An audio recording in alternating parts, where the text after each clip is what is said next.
Ah yes, the simple BT-42, an addition to the game in the most recent major update, and one of the few fully unique vehicles that the Finnish tech tree obtained, but possibly is one of the most welcomed additions of the update, as this vehicle has been requested by the community for many years. Originally, there was some backlash about the BT-42, as it was announced in the tech tree reveal as coming in a later update. This backlash seemed to indicate that it would not make the Finnish subtree update. However, when the update did drop, it was added to the game. Now originally placed under the 5th line of the tech tree, on the 3rd day right after the patch Fire and Ice dropped, they moved it to the 4th line with the tank destroyers. The story of the BT-42 is a story of necessity in a time where Finland needed to advance into heavily fortified Soviet lines. During 1942, the Finnish military had known that it lacked industry to produce their own tanks, and therefore were looking at their inventory of captured tanks. And what they had found is they had 53 BT-7 tanks in storage that were considered operable. The best of these tanks were then chosen for a BT-42 assault gun project, taking the modified 114mm howitzers they got in aid from Britain, designing a turret to fit, and putting them on a BT-7 chassis.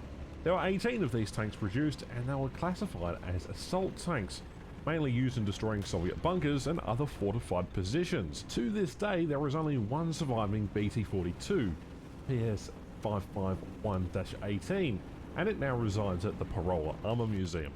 The biggest reason why there was such a large community push for this vehicle extends mainly from an anime show that aired in 2012 called Girls and Panzer. In this show there are schools that operate different tanks, and one of the tanks depicted when it was operated was a BT-42. Operated by the so-called Jakotsa high school group, the anime has a large fan base in the military game enthusiast community, especially within War Thunder. And now that it's finally in-game, tons of players have wasted no time to create skins for this vehicle based on the camouflage it had in the anime series. People also tend to like this vehicle primarily because it has a howitzer, and things with howitzers make for pretty explosions. There was also a famous song that came along with this vehicle, mainly because it was the theme for the school and anime, but also because it was a well-known historical Finnish war song, called insert thing here on screen, also called the Karelian Finnish Polka. It was a song that was used to express while the Finns may have lost the insert region here name here, they had still had the polka. There is another interesting fact about the history of this song. Early into the continuation war, the Finnish army realised that the retreating Soviets had placed down radio-controlled mines throughout the city of Vr. The mines detonated when a 3-note chord was played on the frequency that the radio was tuned to, and they later found out that they could disrupt the mines' frequencies by playing the polka. While many may think there is only one form of BT-42 that can be added to War Thunder, there may actually be one or two more that could be added in the future. The first one is a BT-42 prototype. There is currently a lack of info on the specific values of it, but what we do know is that the production version had a strengthened armour of the turret.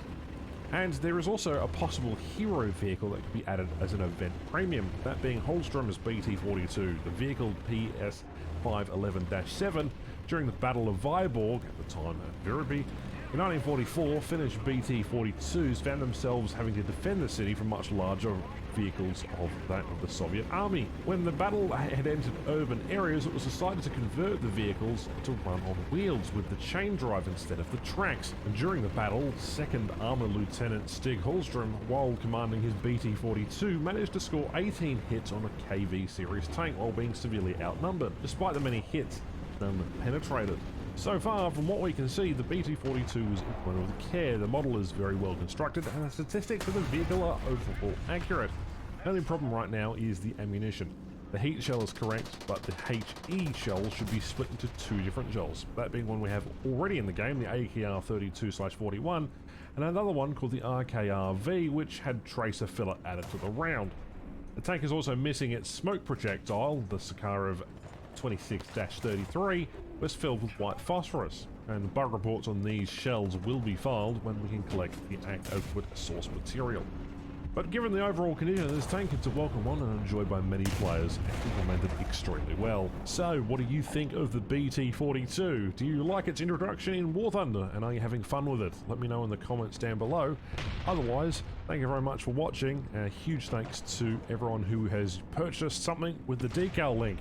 3% off anything in War Thunder in the description down below. Anyway, my name is Ash, thank you very much for watching, and I'll catch you in the next one. Bye bye.